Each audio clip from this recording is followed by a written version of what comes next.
Everyone, welcome back to my channel. So as I मनाया था with you, आज हम करने वाले हैं chapter first of honeycomb book class 7। तो शुरू करते हैं अपने इस चैप्टर को। जो चैप्टर है वो है 3 क्वेश्चन, मतलब कि 3 प्रश्न। देखते हैं इस चैप्टर में कौन से जो 3 क्वेश्चन वो पूछे जाएंगे और क्या आप उसका जवाब दे पाएंगे। देखते हैं। The thought came to certain king that he would never fail if he knew 3 things। अब भाई एक किंग था, उसके दिमाग में क्या आया, एक आइडिया, एक सर्टेन थिंग आई एकदम से कि भाई उसे 3 चीज जानने की बहुत जरूरत है अगर उसे फेल नहीं होना कभी भी। तो वो जो 3 थिंग थी वो क्या थी, देखते हैं। What is the right time to begin something? किसी चीज को शुरू करने का राइट टाइम क्या है? Which people should he listen to? उसको किसकी बात सुननी चाहिए? What is the most important thing for him to do? उसके लिए बहुत ज्यादा इंपॉर्टेंट थिंग क्या थी करने के लिए। द किंग देयरफॉर, तो जो किंग है उसने अपने मैसेंजर को भेजा, उसके जितना भी किंगडम, जितना भी उसके पास राज्य था, promising a large sum of money to anyone who would answer these 3 questions. तो उसने क्या अपने मैसेंजर को भेज के क्या संदेश पहुंचाया कि भाई मैं प्रॉमिस करता हूँ कि मैं उसे पैसा भी दूंगा एंड जो मुझे आंसर करेगा उसे ही मैं पैसा दूंगा। उसने प्रॉमिस किया, but the answer would be correct. Okay, this was the condition. Many wise men came to the king, बहुत सारे लोग आए किंग के पास, बट उन जितने भी लोगों ने आंसर किया ना, सबके मतलब कि सबके अलग थे आंसर, ठीक है, उसके क्वेश्चन के लिए। In reply to first question, पहले क्वेश्चन की रिप्लाई में लोगों ने क्या बोला? सम सेड, कुछ लोगों ने किंग से बोला कि आपको एक टाइम टेबल प्रिपेयर करना चाहिए। क्वेश्चन आपको याद रखना है, व्हाट वाज आवर क्वेश्चन?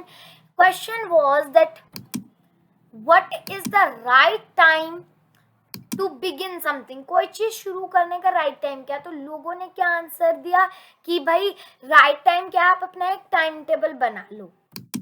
उसके बाद कुछ लोगों ने क्या बोला? एंड देन फॉलो इट, और फिर उसे फॉलो करो, ठीक है, secretly, but secretly. Okay, only in this way, और सिर्फ इस वे से they said could he do everything at its proper time. अभी देखिए, ओनली इन दिस वे, सिर्फ इस वे के अंदर उन्होंने बोला कि क्या उन्हें कुड ही डू एवरीथिंग, उन्हें सब कुछ एक प्रॉपर टाइम पे नहीं करना चाहिए। अदर सेड, और दूसरों ने क्या बोला? दैट इट वॉज इम्पॉसिबल, वो इम्पॉसिबल था डिसाइड करने के लिए एडवांस में राइट टाइम कुछ चीज करने का, ठीक है। The king should notice all that was going on, जो किंग थे उन्हें नोटिस कर रहे थे जो कुछ भी हो रहा था। Avoid foolish pleasures and always do what ever seemed necessary at that time. अभी किसी ने क्या बोला कि जितने भी फुलिश, यानी कि जितने भी फुलिश प्लेजर है इन्हें छोड़ो, अवॉइड करो, और हमेशा जो तुम्हें वक्त पर एट अ टाइम नेसेसरी लगे उसे ही करो। Yet others said that the king needed अब और लोगों ने क्या बोला? उन्हें एक काउंसिल चाहिए, एक वाइस मैन काउंसिल, जो कि उन्हें हेल्प करे इन सारी चीज में, कि भाई एक प्रॉपर टाइम पे, ये एक प्रॉपर टाइम है ये चीज करने का। This was because one man would find it impossible. अब भाई टू डिसाइड करेक्टली, अब भाई एक ने क्या बोला? This was because. अब ये क्या है कि एक मैन अपना एक करेक्ट डिसीजन, कुछ भी उसे करेक्टली लेना है, वो इम्पॉसिबल है बिना उसकी छानबीन करे, विदाउट हेल्प फ्रॉम अदर, बिना किसी से मदद लिए। अब भाई अगर हम किसी की मदद नहीं लेंगे, हम किसी परेशानी में है, तो how can we do the solution, ठीक है। The right time for every action, एक राइट टाइम होता है हर एक्शन का। तो भाई कुछ लोगों ने क्या बोला कि भाई पहले से ही कोई टाइम टेबल वाइम टेबल या फिर कुछ ऐसी चीजें नहीं रखनी है, एट अ टाइम आपको जो सुटेबल लगे ना आपको वो ही करना चाहिए। बट देन अदर सेड, पर और लोगों ने क्या बोला? दैट देयर वर समथिंग, कि कुछ ऐसी चीजें हैं जो कि अर्जेंट होती है, ठीक है, और जो ये चीजें होती हैं इनके लिए, इनके डिसीजन के लिए किसी काउंसिल का हम वेट नहीं कर सकते। तो इस ऑर्डर के अंदर कुछ चीज डिसाइड करने का जो राइट टाइम होता है या फिर कुछ करने का, it is necessary to look into the future. और ये कि अब भाई किसी ने क्या बोल दिया कि अगर आपको कुछ करना है तो काउंसिल आंसिल से काम नहीं चलने का, कि आप क्या करो कि अपने फ्यूचर में, मतलब कि देखते हैं ना कुछ लोग पहले के ज़माने में, यार अभी तो अब तो ऐसे ही झूठे होते हैं, पहले भी देखते थे। एंड ओनली मैजिशियन को डू दैट, मतलब ये एक होता है मैजिशियन कि भाई सिर्फ यही कर सकता है। जो किंग होता है would have to go to magician, तो जो किंग है उसे मैजिशियन के पास जाना पड़ेगा। कुछ लोगों ने ये बोला। In their answer to the second question के आंसर में कुछ लोगों ने क्या बोला कि भाई most necessary to the king were his councillors. अब भाई जो किंग है उसके लिए बहुत नेसेसरी क्या होना चाहिए, उनकी काउंसिलर। क्वेश्चन नंबर सेकंड देखते हैं। हमारा क्वेश्चन नंबर जो सेकंड था, which people should he listen to, उसको किसकी बात ज्यादा सुननी चाहिए थी। तो इन्होंने क्या बोला कि भाई उनके काउंसिलर की, ठीक है, वो उनके लिए नेसेसरी भी होते हैं। और लोगों ने क्या बोला कि द प्रीशियस के सुननी चाहिए। और जो और कुछ थे उन्होंने बोला डॉक्टर की सुनो। एंड येट अदर, और जो बाकी थे उन्होंने बोला कि भाई सोल्जर्स की सुनो, वो बहुत नेसेसरी होती। ठीक है। थर्ड क्वेश्चन के आंसर में कुछ ने क्या बोला, साइंस। और भाई ये साइंस जो था वो भी उन्होंने कुछ चीज सोच के ही बोला होगा। तो question was what is the most important thing for him to do, उसके लिए सबसे ज्यादा इम्पोर्टेंट क्या था भाई, साइंस इन लोगों ने बोला। ठीक है, देखते हैं। अदर चूज फाइटिंग, और दूसरों ने बोला फाइटिंग। और जो बाकी थे उन्होंने बोला रिलीजियस वर्शिप, अपने जो रिलीजियस हिंदू मुस्लिम इस चीज़ों की वर्शिप करनी, मतलब जो आप हो, आप हिंदू हो मुस्लिम जो कोई भी हो। ठीक है।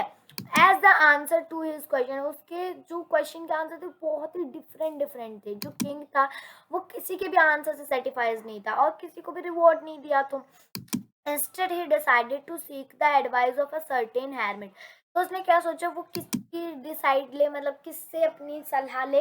hermit क्या होता है, एक पर्सन जो कहाँ रहता है, अलोन एंड लीड्स, मतलब जो अकेला रहता है और एक बिल्कुल सिंपल लाइफ जीता है। अभी एक बिल्कुल अकेला आदमी हो और जो कि बिल्कुल सिंपल यानी डाउन वाली बिल्कुल सिंपल लाइफ जीता हो। ठीक है।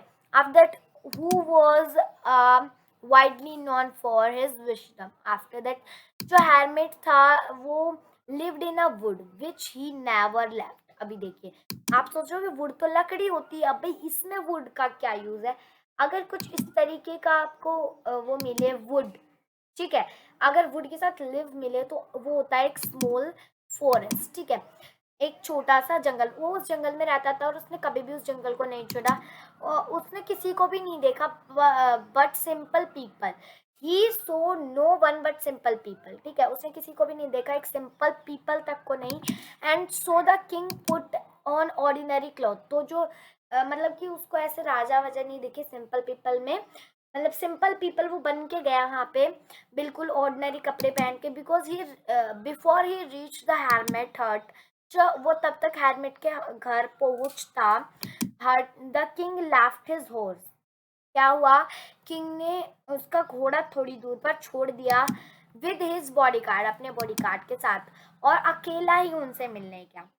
As the king came near the hermit hut, जैसे ही hermit के घर के हट के थोड़ी सी पास वो आया, उसने देखा कि hermit जो था वो एक गड्ढा डिग कर रहा था इन फ्रंट ऑफ हिज हट, अपनी हट के बिल्कुल सामने।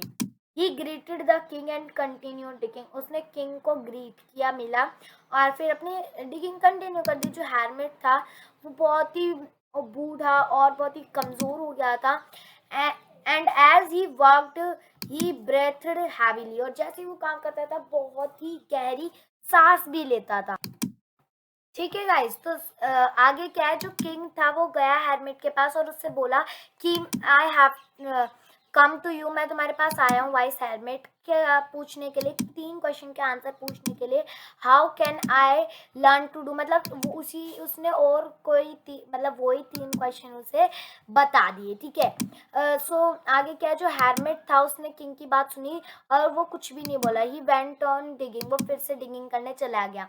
यू आर टायर्ड, तुम थक चुके हो। किंग ने बोला let me make the spade, चलो अब मैं ये करता हूँ तुम्हारे प्लेस में। ठीक है, थैंक्स, वो उसने बोला थैंक, और गिविंग अपने स्पेड किंग को देख के वो ग्राउंड पर बैठ गया, यानी कि ये होती है स्पेड। ठीक है, सो गाइज आज के लिए इतना ही।